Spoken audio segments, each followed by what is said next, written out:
Welcome to the What's Your Deal podcast, where we discuss business acquisitions, investments, management, and exit strategies.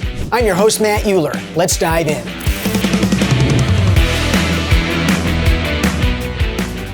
Welcome back to another episode of What's Your Deal. I am joined today again with Lindsay Denton. She's a popular guest, and we work together side by side every day of the week.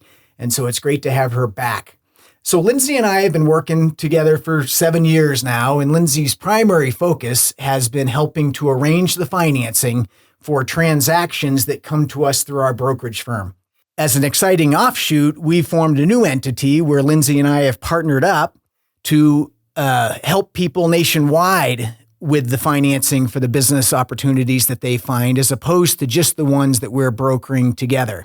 So this is going to be a great episode. We're going to dive deep into some of the intricacies of what Lindsay and Amped Funding Advisors can provide now, as opposed to what we've provided through the brokerage firm in the past. Lindsay, welcome back. Thanks a lot. Yeah, it's great to have you again. Thank you.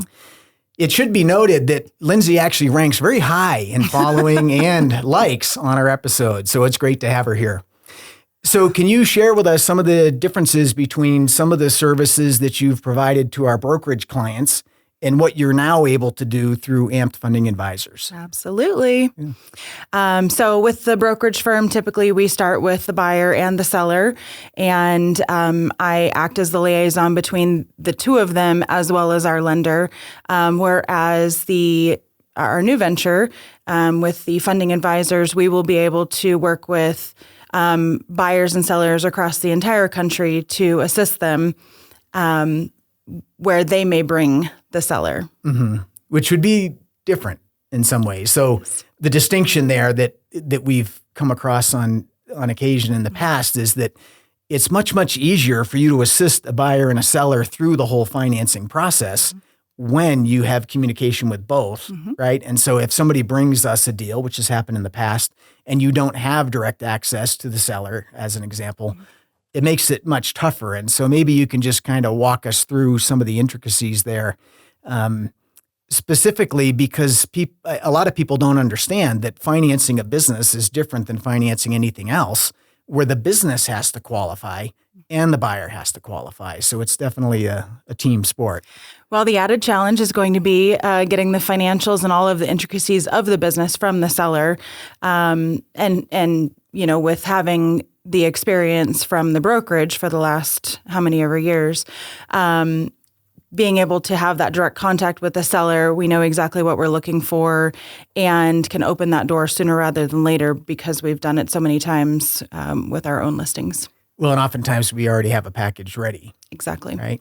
So let's take a step back. So when somebody comes to us wanting to fund a deal, there are various steps that you guide them through. So maybe you can kind of give a brief overview of what that looks like, big picture, and then we can get a little more granular. For those, if you haven't seen the episode where Lindsay and I take a deep dive into financing, you can go back and listen to that for sure, but we'll touch on it here as well. Sure.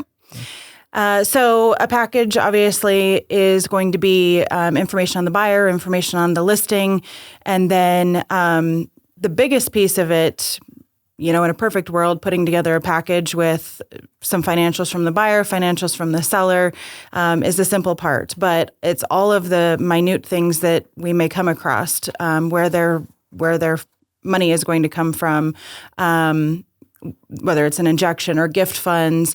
And then also if there are any issues, or as we've called them in the past, skeletons in the closet. So are there any student loans that aren't on payment plans? Are there past due taxes, things of that nature? Getting those all unpacked, organized, cleaned up, and then ready to put that package together for a buyer. Yeah. Well, and then it transitions into the whole process with the lender, selecting the right lender and dealing with that lender and their issues. So can you shed some light on what that looks like? Now, you and I have joked in the past that this is a little challenging because we do it every day. So to share for our audience some of the things that for us are just second nature. So how are the services that Amped Funding Advisors provides different than what somebody might get somewhere else? Or literally, why wouldn't they just walk into an SBA lender's office and apply? And I know the answer, but I'm excited to hear it from you because I think it'll be surprising to most of our audience. Absolutely. So unlike buying a house, a car, or, a piece of clothing, it's not a simple process. And as we go through the process, there are several things that can come up as we're working through it. So if the business has something that we find in the financials, we can dive into those further with the projections. If the buyer has an issue that maybe we need to address or bring light to it, to get to the other side of allowing the lender to feel comfortable with that. So those are some of the things that we work through with both a buyer and a seller through the process. And, sometimes we seem to think that they're going to be, our basic standard procedure.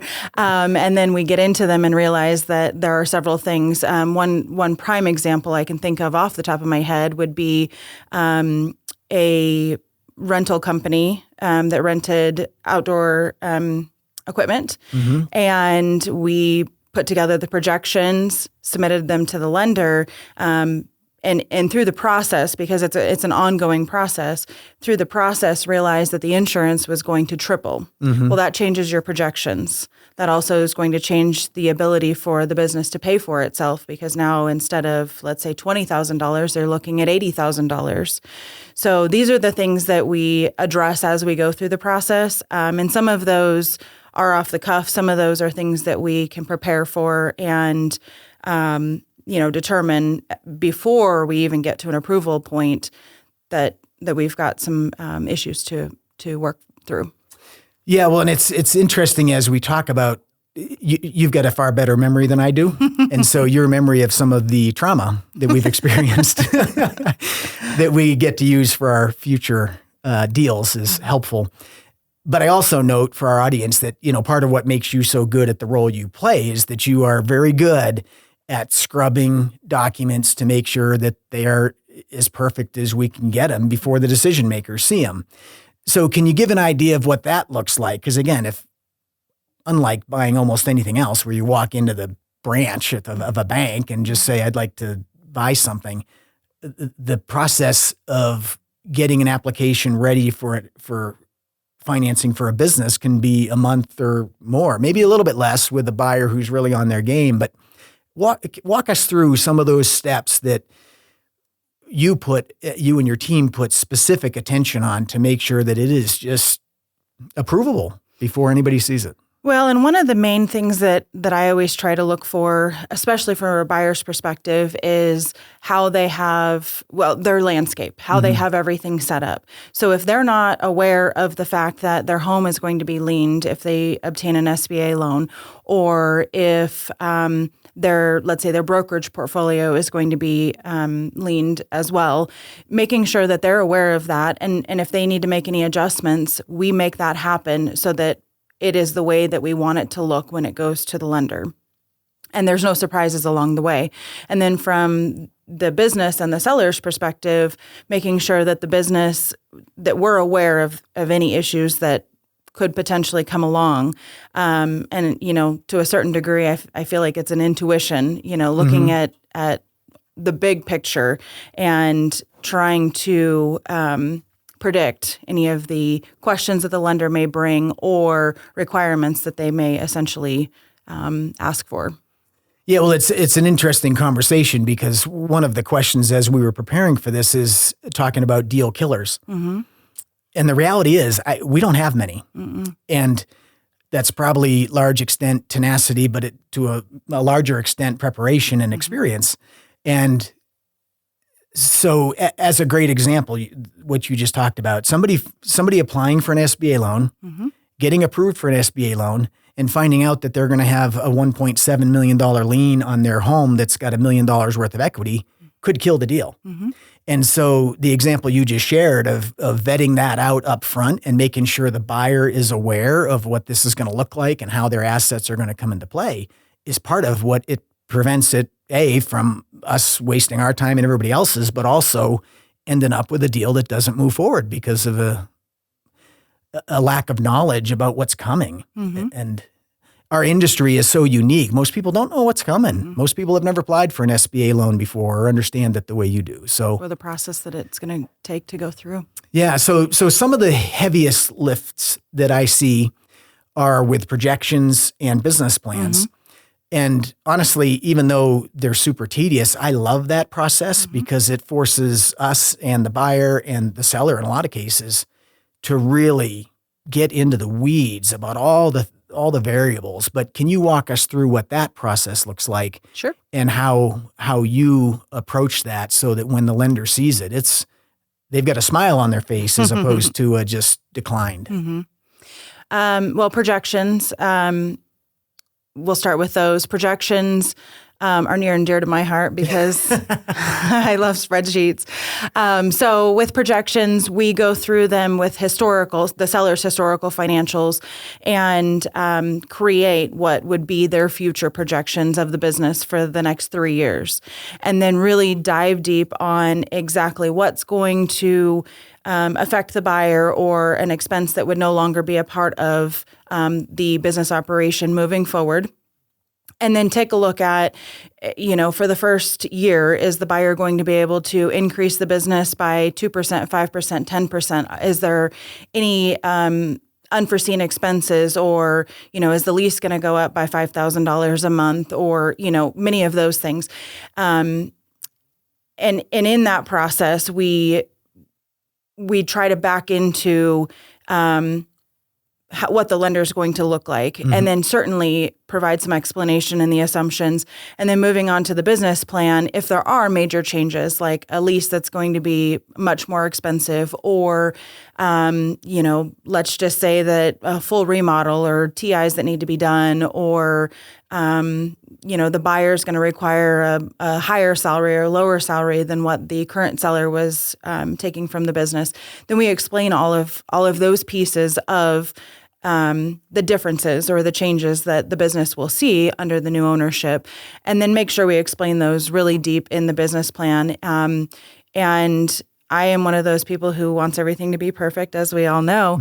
And so I don't like to have to redo a business plan or do a supplement to a business plan for the lender after they start asking questions. I like to ask those questions myself based on our history of many other transactions that we have submitted and have been approved without going around and around and around. So one of the ways that we do that is, we start writing the business plan in our office and queuing up everything that we know that the lender is going to be looking for in the template, in the way that it's explained. And then we add seller's input, buyer's input, and then we run that through our office for our staff to take a look at, because not everyone may know all of the intricacies of that business. And so they're the public, if you will, to look at that and see, does this make sense to the average person that's not been right in the middle of the transaction? Well, there's so much there. And even though that takes a whole lot of time, it doesn't take as long as getting declined with one lender and starting all over again with another lender and hoping that the seller will approve an extension because the financing got delayed. I mean, there's so much there. And I know, I've been in this industry a long time now, and this process of helping people obtain funding has evolved. It used to be that we would provide prospective buyers with the forms, like, here's the projections that you need to complete, and we need a business plan, and it doesn't need to be 150 pages. It needs to be the who, what, where, how, and when, and all of that. And they may put that off. It's hard. If you don't do it every day, it's hard. And so I know part of what you and your team do now, and I participate in it as well when needed, is teeing all of that up so they can literally edit it or correct it. But they're not starting with a blank piece of paper. They're starting with 7, 8, 9 pages. And that is just a game changer from a standpoint of a buyer's ability to focus on what they need to focus on. So anyway, I honestly enjoy the process. And the other thing that I share with people sometimes is that, our objective is, like, the underwriter is reading through this, and we like to think of the underwriter as somebody for the lender who's has no clue about the business. They don't know the buyer. They don't know the seller. And the story that you create in that business plan and the projections ideally answers all of their questions. So we're making their job easy as opposed to them having 45 questions they got to get answers to. I mean, you can just imagine how much fun that would be for an underwriter. I also know that's why your deals move to the top of the list with lenders, because they like them. You make their job easy. I do. Right. And part of that I like, and part of that sometimes isn't always fair, but Yeah. But at the end of the day, I mean, the goal is, I mean, I want it to be approved. I want the buyer wants it to be approved. The lender wants to approve it, so that we can move on in the process and get that transaction closed for the buyer and get the show on the road. So let's switch gears back to a buyer's ready to apply for a business, or they want to buy a business. What are some of the first things that they should do before they maybe even go shopping, right? I mean, the last thing, in my opinion, they want to do is end up in a purchase agreement with a contingency period that's got a time clock on it, and then be calling you to find out if they're even eligible. So what are some of the very basic things that a buyer needs to know to start this process? Well, the simple answer would be to pick up the phone and call. Yes. And then typically I have just a discovery call with the buyer just to get a big picture, where they're at, what they're looking for. I've had many conversations with buyers even before they start shopping, and we go through the entire process of what are you looking for, how much liquidity do you have, and there are times when that conversation stops abruptly because they want to buy $1 million business and they have $10,000, or they, let's say they found a business to purchase, but they've got some credit issues, or they have, some skeletons in the closet that we need to work through. The other part of that is, well, I'm going to get partners. Well, how's that going to look? How's that going to be structured?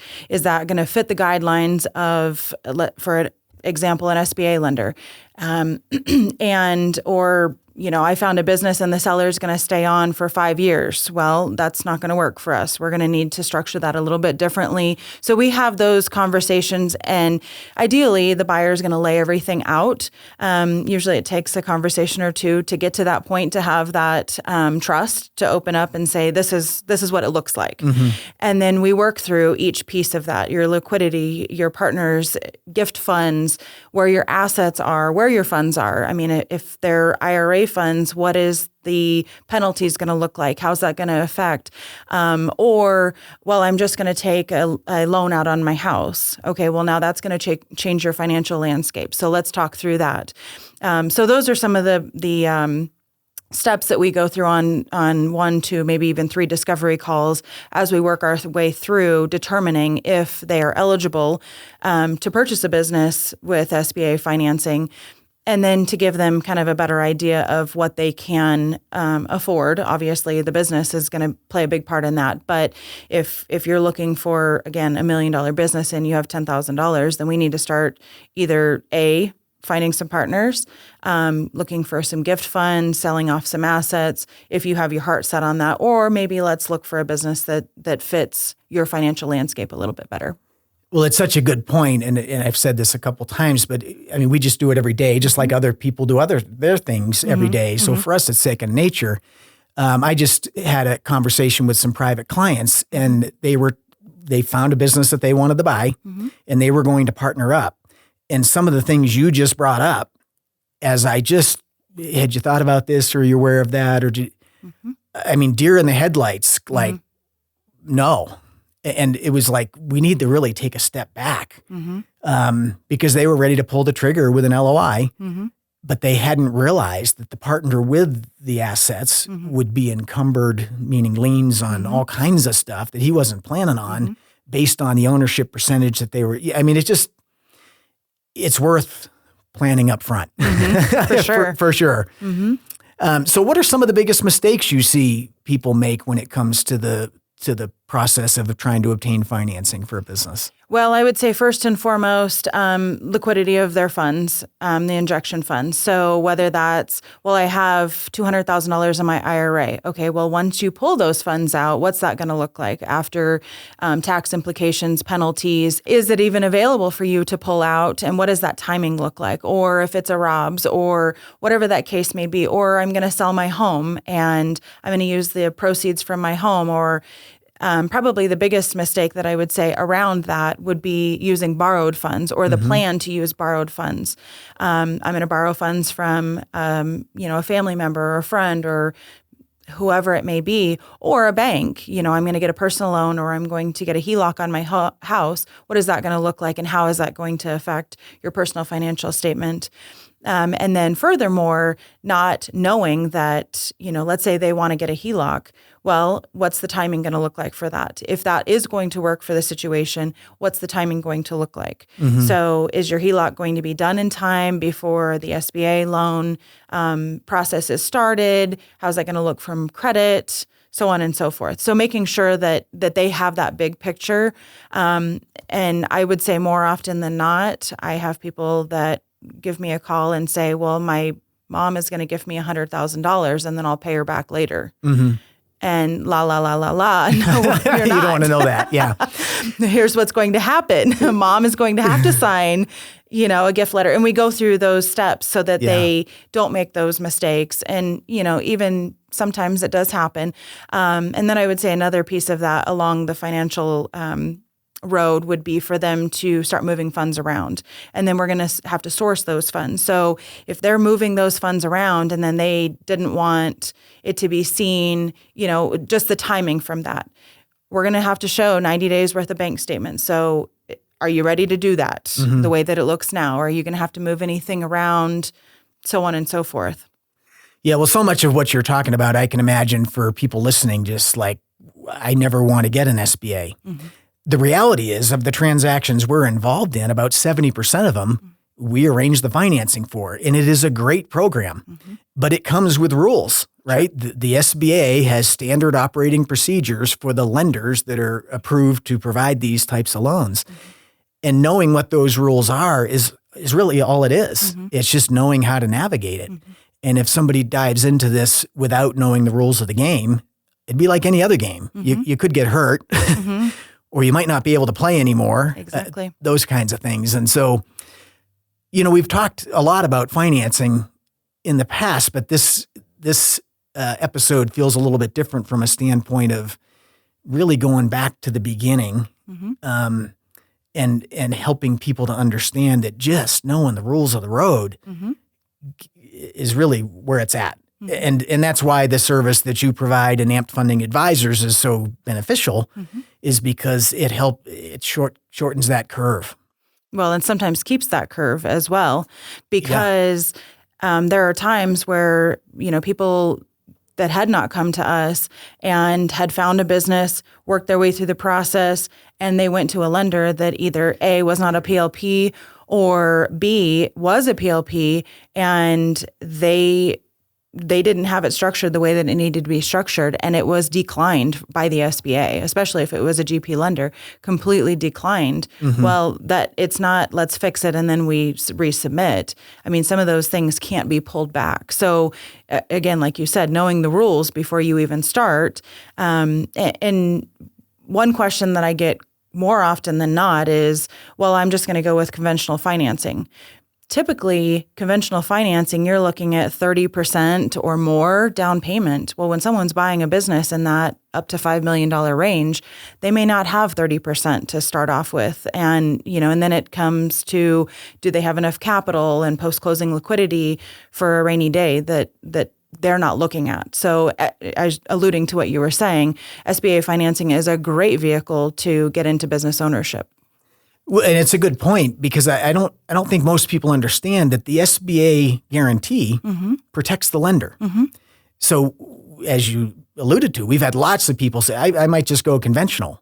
Lenders don't want to go conventional if they don't need to, because they are so much more protected through the collateral of the SBA guarantee than without. And so I've had clients back in the day who would literally start conventional, and the lender would flip it to an SBA because they don't want the risk or the exposure. Well, and another thing that we've seen over the last 5 years is with SBA financing, well, with businesses in general, business operations in general, COVID affected businesses greatly, especially if it was a service business or something that, we've got a couple years of financials that we may need to provide an explanation. And so with that being said, and there may be an ebb and flow that was not historically happening prior to COVID, but is now, the conventional financing may not be an option for them because of that ebb and flow that they had seen in the last 5 years with COVID. Mm-hmm.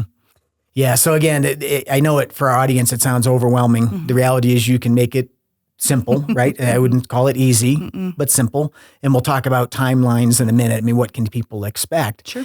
But the other advantage of SBA that I appreciate as somebody who does not like seeing people fail in business is it forces the buyer, and in some cases the seller, if the lender requires aspects of the seller's involvement moving forward, but mostly the buyer, it requires the buyer to do more homework and more contemplative thought and analysis and time before they get to pull the trigger. Sure. And I personally believe that's part of the reason why the default rate for SBA business acquisition loans is so much less than seller carryback or even cash because it forces people to do the homework. And, and it's interesting, on the transactions that we have within the brokerage that are either seller carry or a cash transaction, my mind is, I deal with SBA a lot. And so my mind automatically, when I see something in a contract on a cash transaction or a seller financing transaction that, that's not going to work. And then remember, we're not playing by the rules of the SBA. This is kind of the wild, wild west. And, when you're buying a business with cash or seller financing, a lot of times people put themselves on a fast track and like you were saying, don't always dig in as deep as maybe they should or what the SBA would require them to dig into. Yeah. So I want to run through some of the reasons why people would use an SBA loan and some of the benefits of it. And then I'd also like to talk with you about if people want to work with you, what does that look like? How does that process start? Sure. And how long does it take for you to evaluate and that kind of thing? But just for people who might not be familiar with the SBA program, it's a Small Business Administration government-backed loan. Yep. And so there are lenders, lots and lots of lenders that are eligible to approve deals through Small Business Administration protocol and receive the guarantee. And what we found is that not all lenders are the same. Each lender has their own appetite for how far they're willing to push the requirements of the SBA, the Small Business Administration, and also their interpretation of the SOPs, right? So it's not like one is the same as the other. And then you alluded to PLP and non-PLP, and maybe you can share that in a second. But sure.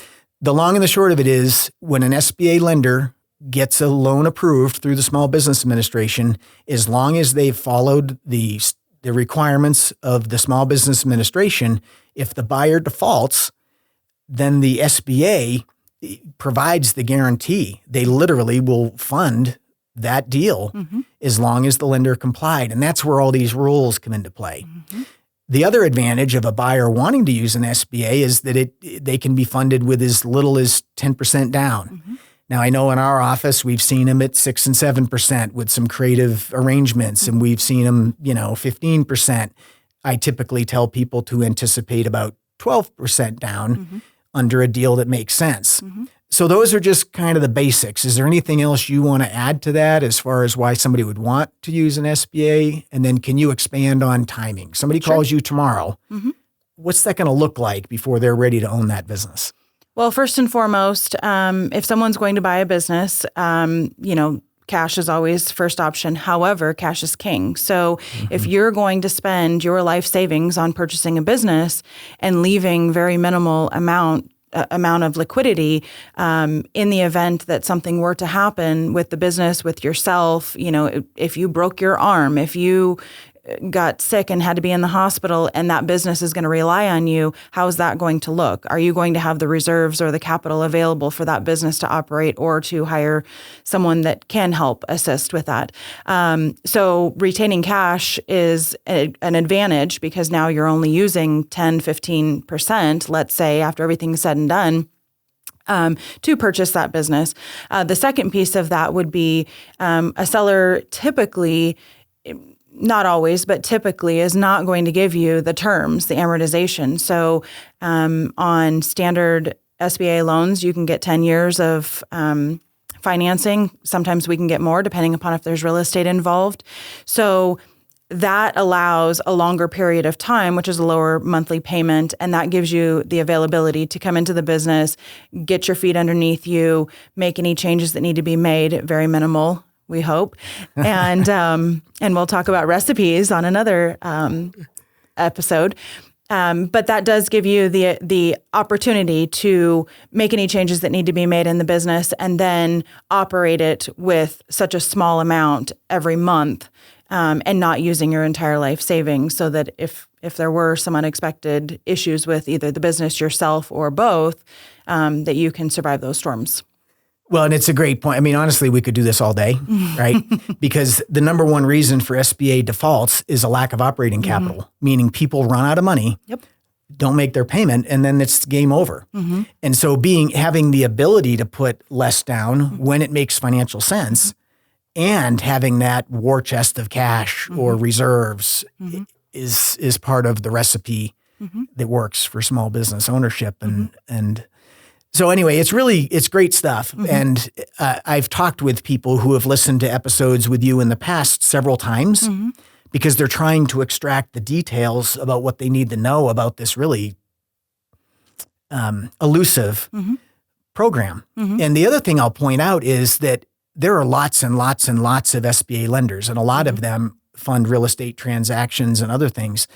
As far as the lenders that are cash flow lenders, as opposed to asset lenders that fund business acquisitions, it's a much, much smaller group. And so I've experienced where we've had clients come to us after they've already been through one bank and got declined. And then we're able to get it approved because we know the rules of the road and because of your attention to detail and guiding people through that process. Well, and to go back to what you were saying as far as reserves or capital, timing is of the essence. And so there's been times when we've had a buyer that either A, they weren't in a hurry, or B, they did go down another road and then had to pivot, whether that be come to us or, something came up in their financial history or whatever it may be. And even before they purchased the business, not having enough to get them to closing. So, such as they quit their job too early and they're living on their savings, and now they don't have enough savings to be able to put down their 10% or 15%, whatever that may be, and then leaving themselves with very minimal. So timing is very important to us, and staying on the pedal all the way through the finish line.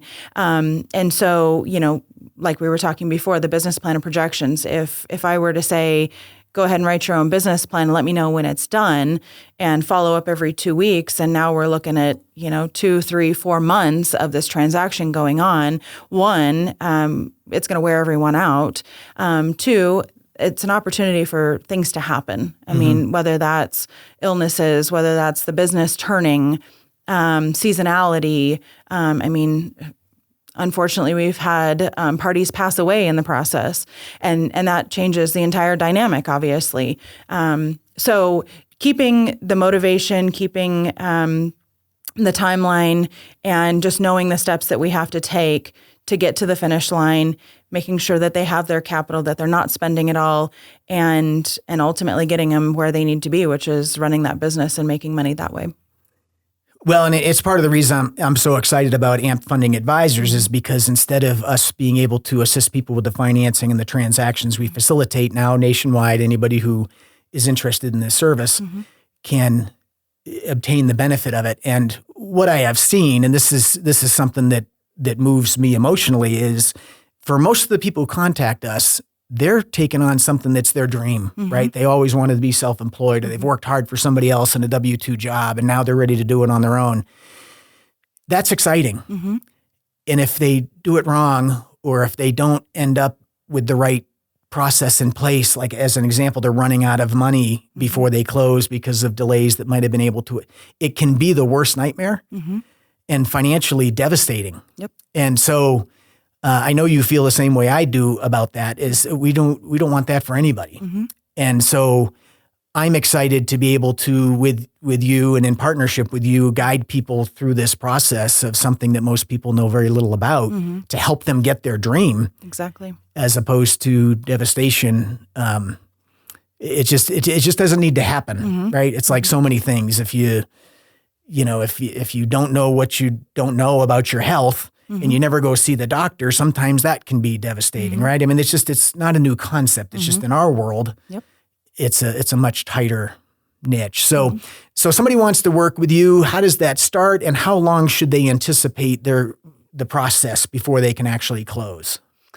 Well, first and foremost, like I alluded to before, having that conversation, the discovery call, which I am open to speaking to anybody, and just start that process. What does it look like? What are you looking at? Did you already start the purchase process of a business? Have you vetted it? Have you seen the financials? Are they available? Because we're going to need those in order to move forward. In the brokerage, we have a recent transaction that it's taken months to get financials from the seller, which is obviously costing the buyer time because they can't even move forward with the process from a funding perspective or even a due diligence perspective. So getting a lay of that land and what that landscape looks like so that we can structure the program for them. Are we going to assist you with the entire process? Are you looking to buy in a month, 3 months, 6 months? Have you already started that purchase? Have you already been declined by another lender? Whatever that looks like, and be able to come up with a game plan with them so that we can make it to the finish line. Yeah, and certainly I know, because again, I've done this with you for a long time, that it does not take us long to determine whether something's financeable or not. It's just what we do every day. Just like other people have strong skills in their career or focus, it's no different. So 15 minutes may not seem like much time to some, but a 15-minute discovery call for us is a lot of time, and we can vet something very quickly that way. So from beginning to close, somebody applies for an SBA loan. What's the timing before they're going to be able to close, based on your experience, roughly? I know every situation is different. Well, typically, if the purchase itself, if the business acquisition itself is ready to go, let's start there. Then usually it's going to be a 60 to 90 day process. Again, that's going to depend on the buyer's pace and or the seller's pace. If we're waiting for financials from the business, if we're waiting for, tax returns from the buyer, if the buyer isn't available to make the edits to the business plan or, doesn't move quickly on that can, we can really fast track that. Or again, their pace may be a little bit longer.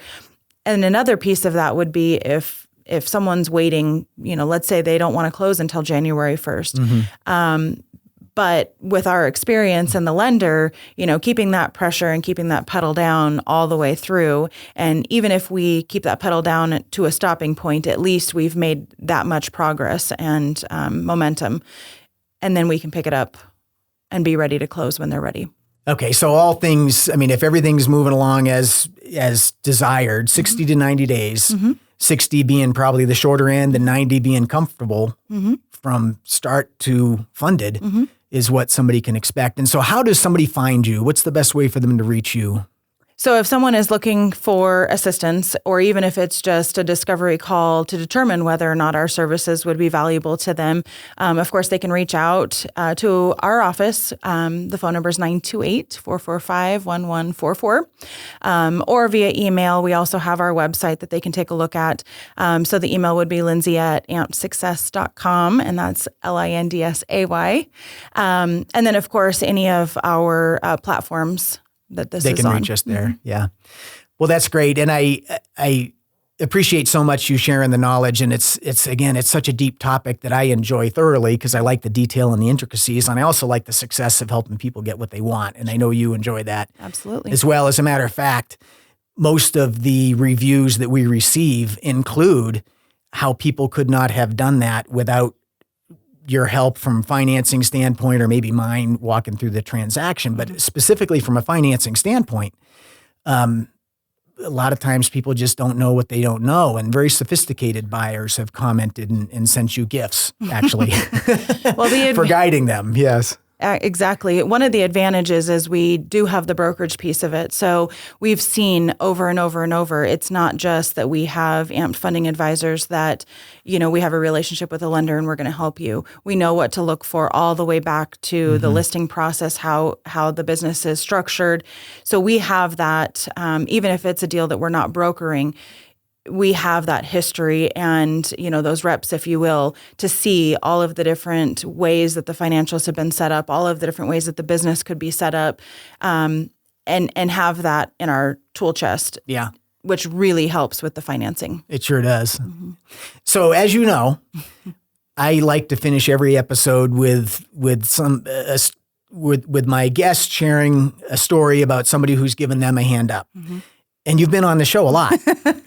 And I know you've dug deep to find that. And for me, it's all about gratitude, right? I never want to lose sight of the people that helped me get where I am, wherever that is, right? I mean, I have not met anybody who's done it on their own. So in preparation for this episode, we came up with a new twist because I'm also a huge advocate of paying it forward. And I know you and your husband, Troy, do this just out of the goodness of your heart all the time. And so instead of asking you to come up with one more person who gave you a hand up or helped you when you needed it, can you share an example of where you've helped somebody else and given of your time and energy and effort and heart to give somebody a hand up who is in need? Sure. Well, I think we've talked about before, I am also a business owner, which my husband and my stepson operate the business.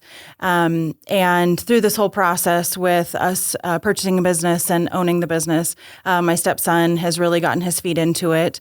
And so he had shared some interest in having a business of his own. And I'm always a proponent to purchasing a business. However, sometimes that's not always available, whether it's geographically not available or financially, whatever the case may be. And so he had a desire to start a business for quite some time. So about 3 years ago, as a supplement to his income and just to give him something of his own for his birthday, I set him up with an LLC and let's get this going for you. And he loves trailers, so he wanted to do a trailer rental business. So we put together a structure. I lent him the money to purchase his first trailer, which was his. He set it up he's got his own website, vinyl lettering all over his truck and his trailer. And, once he was able to pay that off, then we did it again with another trailer. So now he's up to multiple trailers in this business that he operates, and that's his own venture. And it's great to watch that evolve, from nothing. Yeah. Well, that's great. And I know most of the people we talk to, their dream is to be self-employed one way or the other. And so to be able to take your knowledge and to help somebody along, just like I know you have been and I have been, is really great. Yeah. So I appreciate you sharing that story. And because I know him, I also can appreciate what a deserving recipient he is of your help and Troy's help to help him get where he wanted to go. Well, and it's certainly, give a man a fish, you feed him for a day, and you teach him to fish. So he's out there fishing. Right. Even though sometimes it can be hard to learn how to fish. That's right. Especially for a man in most things. Yep. Well, thanks again for joining us. And I am super excited about what Amped Funding Advisors can bring to a larger group of people who are seeking the same outcome. Likewise. Yeah. Well, I hope you've enjoyed this episode with Lindsay. Again, this topic is so deep, but it is so important. If you're going to go down this road of acquiring a business, this is a huge piece of it and a great opportunity. And Lindsay's willingness to share her expertise on our show, and also for anybody who might want to engage her, is definitely an opportunity I recommend for you. And I have a feeling that we'll have Lindsay again soon to share more of her secrets in this world. And that's a wrap on today's episode. We hope you enjoyed the conversation and got some valuable insights into the world of buying and selling businesses. Want to be a guest on our show? If you have a deal that you'd like to discuss with us or a business story to share, we'd love to hear from you. Shoot us an email using the contact information below in the episode notes, and let's make this happen. Never miss an episode. Make sure you subscribe on Apple Podcasts, Spotify, or wherever you listen. And if you found today's episode helpful, please leave us a review. It helps more people like you find the show.